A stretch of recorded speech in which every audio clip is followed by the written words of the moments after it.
Interdimensional Library had many names. The Citadel of Remembering, the Archive of Averted Ends, the great bureaucracy of unwanted feelings. But today, as I stared out from the viewing atrium into the swirling edges of what remained of the Camelot construct, it could only be called one thing: a narrative crime scene. Let me paint you a picture using the fine brush of academic disgust and a palette made of existential sighs. Once, Camelot was a myth, a hopeful one. A story people told to remind themselves that perhaps, just perhaps, greatness could be built on flawed hands, and idealism could bloom even in a mud-soaked kingdom. But now it's a corpse being puppeteered by an Olympian outcast, with a god complex and the necromantic equivalent of performance issues. Hades, oh yes, that grayscale melodrama of a god. The third-string Olympian who, in a fit of necrotic ambition, made a pact with Nyarlathotep, the crawling chaos himself. Why? Because being left out of Zeus and Poseidon's increasingly terrible family barbecues apparently turned him into the kind of idiot who thinks aligning with Azathoth is a solid networking move. The deal was simple. Nyarlathotep gets a foothold in the mythic West, Azathoth gets a recursive node of narrative collapse, and Hades gets his very own kingdom. Not the underworld, not the forgotten. No. He chose Camelot. He chose legend. Because why settle for the dead when you can be king of something people actually remember? And oh, how he's corrupted it. The round table now resembles more of a Mobius strip than a circle. The knights repeat their quests endlessly, undying and unaware, faces locked in noble rictus as they chase grails that no longer grant salvation, just rewrites. Guinevere has been replaced by a phantom of stitched-together myth fragments. Lancelot laughs like static, and Arthur is a puppet held aloft by green fire and bad decisions. But not everyone succumbed. Christopher Robin. Yes, that Christopher Robin. Apparently, Excalibur doesn't give a damn about lineage when someone stands up with pure narrative intention and a heart full of stories. It chose him. Not because he wanted power, but because he remembered what Camelot was supposed to mean. And that kind of purity, it's mythically nuclear. The sword sang for him, which of course made him the target. And this is where I, Cthulhu, Interdimensional Librarian, Administrator of Narrative Continuity, and very tired octopoid being, must explain why I can't simply rip a hole in the sky and slap Hades into a volcano made of his own regrets. Because I am bound, not by weakness, but by etiquette. There are rules, you see, laws older than the pantheons. The moment I, a cosmic administrator, cross into a realm currently claimed by a god aligned with the void, the mythic accords shatter, divine war ignites, existence trembles, Azathoth notices. And you never want Azathoth to notice, so instead we send a trio, not warriors, not gods, not champions. We send stories, Pooh, Sleepnora, Alice, three figures who should never be allowed near each other unless you want your reality to start whispering tea-time riddles in your sleep. But they are perfect. Pooh, the gentle archivist of memory, who resists corruption not by force, but by being entirely uninterested in power. Sleepnora, a ghost of forgotten pages, her identity still flickering, but her presence already slipping through cracks no god could fit. And Alice, oh Alice, the librarian of the unresolved. A paradox in petticoats with logic like a fractal blade and an attitude sharp enough to trim dimensional fat. They've gone, slipped under the radar, past the rot-choked borders of the fallen myth. A portal disguised as a mirror, a misremembered nursery rhyme to open the gate, and then gone. Just like that. I cannot follow, not directly, but I will watch. I will bend the library toward them. Let the shadows near Camelot lengthen in ways that favor memory, not oblivion. Because if they fail, Camelot becomes a recursion sink, a void loop, a mythic singularity that forgets it was ever noble. And from that wound, Nyarlathotep will build more.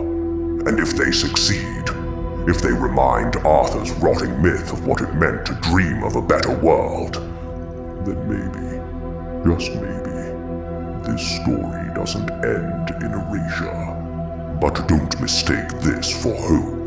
This is narrative logistics. Hope is for mortals. I run a library. Also, I'm reasonably sure she used the Sibylline fragments as baking parchment. I found a custard thumbprint on a prophecy about Atlantis. And no, I'm not mad. I'm just cosmically disappointed. While I monitor our trio through the divinometric observation mirrors. Yes, those are just enchanted snow globes. Thank you very much. I'm also fielding letters from the Pantheon Oversight Committee. Apparently, Hermes is demanding to know why Excalibur responded to a child's imaginary friend instead of a sanctioned demigod. First of all, Hermes can take that complaint and shove it into the folds of his winged sandals. Second of all, Christopher Robin is not imaginary. He's emotionally mythic. There's a difference. You wouldn't understand. You see, myths don't survive because they're written. They survive because someone remembers why they were written. And in that sense, Christopher Robin is the most dangerous thing to Hades' new regime. He remembers a world where legend served love, not order. Camelot in its broken state has become a stage for testing narrative entropy. Hades rules with necromantic precision. Nyarlathotep distorts the edges with dream rot. And somewhere in the middle, our trio will have to weave memory and madness into something meaningful. And no, I can't interfere, not unless a clause is broken. But I can prepare contingencies.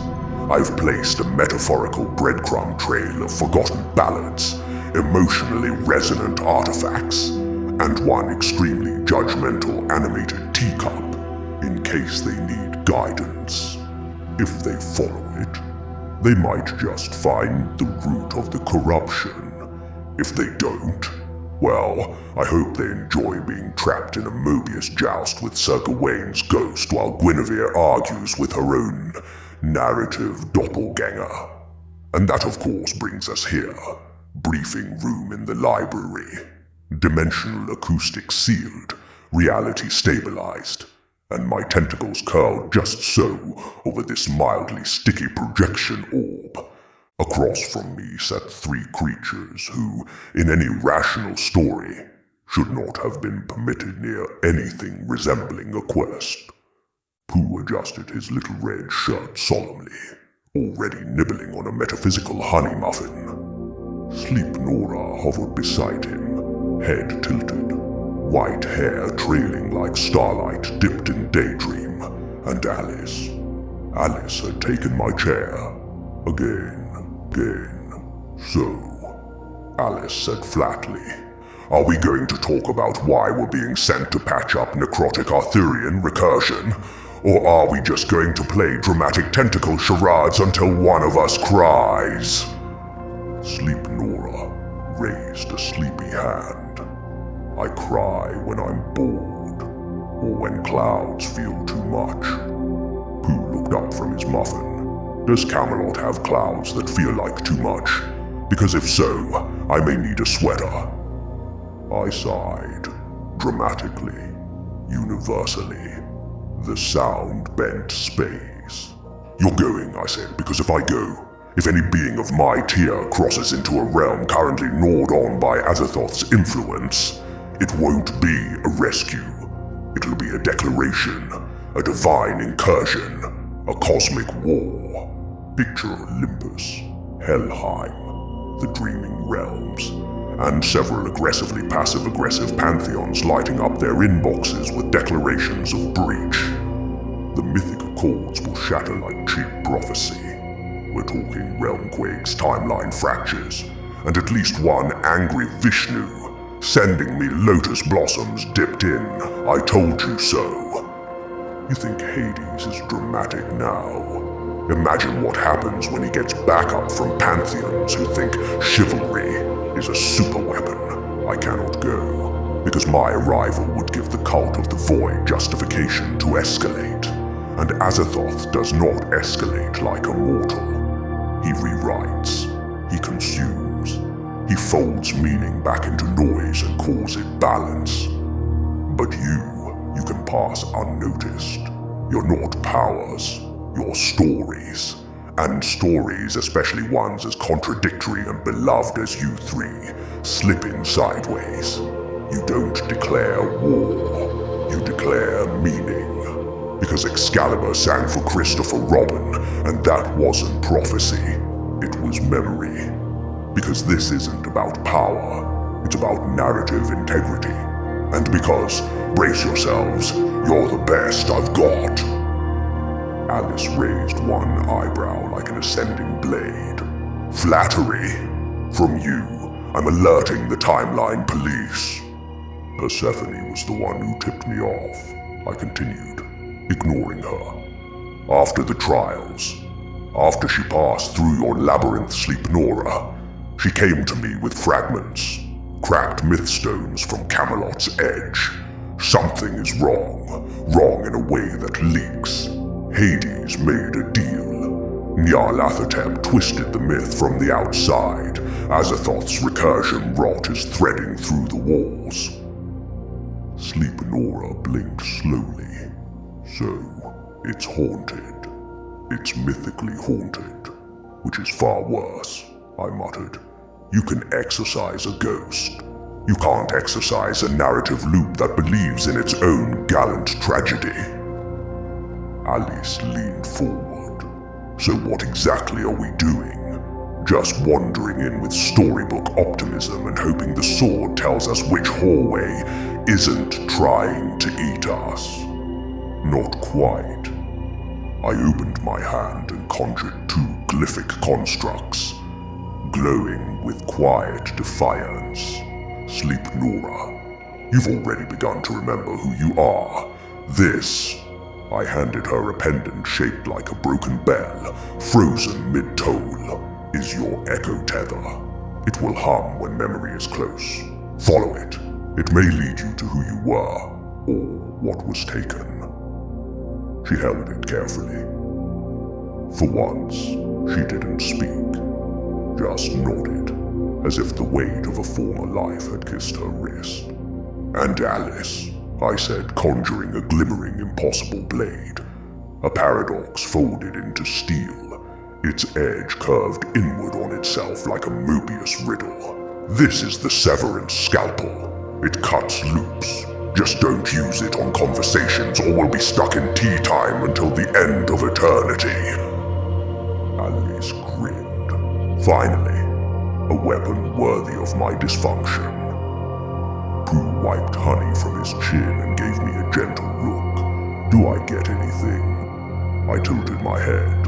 You already have the honey blade. I meant a snack for the road. I handed him a small honey pot sealed with a glyph of recursion denial. That'll keep you grounded if Camelot tries to loop you. Only open it if things start to feel familiar in the wrong way. He bowed slightly. Thank you, Cthulhu. I sighed again. This one had less sarcasm. Maybe. Now go. The mirror awaits. And remember, this is not about saving Camelot. It's about reminding it that it once dreamed of more than rot. They stood. One story. One paradox. One ghost. And I remained behind. Because even librarians have rules. And sometimes, The only way to save a story is to let it walk into the dark, knowing you've given it enough light to fight with. They stood before the mirror of Aletheia.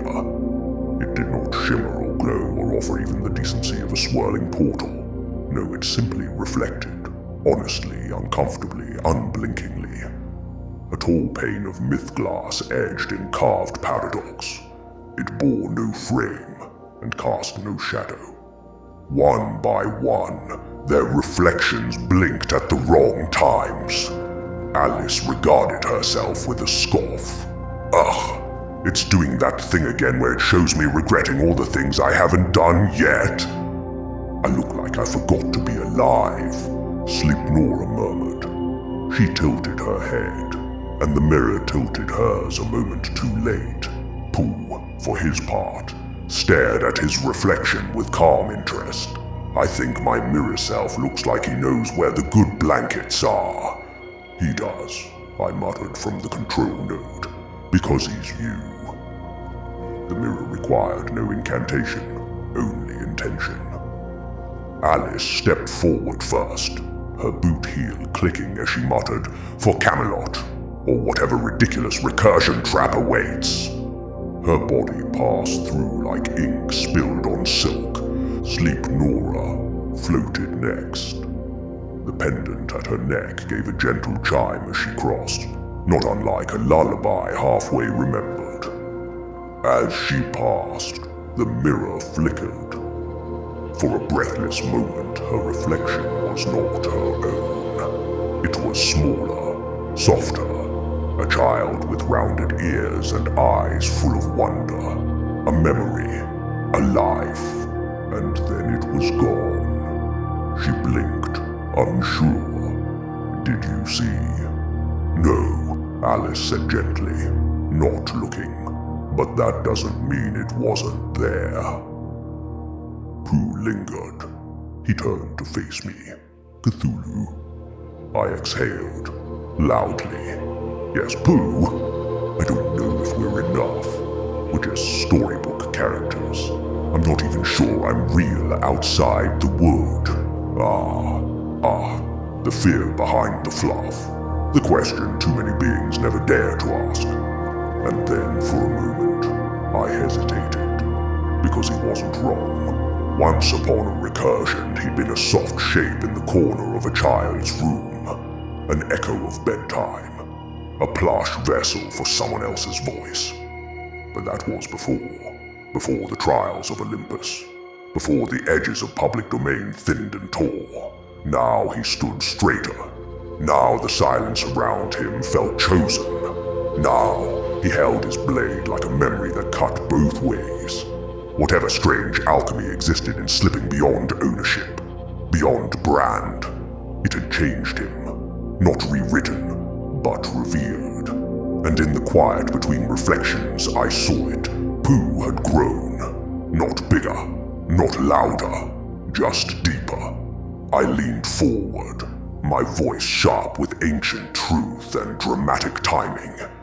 Pooh, I said, if a gardener named Sam can carry a half-naked chain-smoking Bilbo knockoff up a volcano, or if barefoot hobbits can thwart the industrialized war machine of an eye-fetishizing Dark Lord, then I'm reasonably confident to bear with a honey addiction, a sleepy ghost child, and a girl who weaponized British sarcasm can outmaneuver an emo god with abandonment issues and a crawling chaos entity who literally can't keep his face together.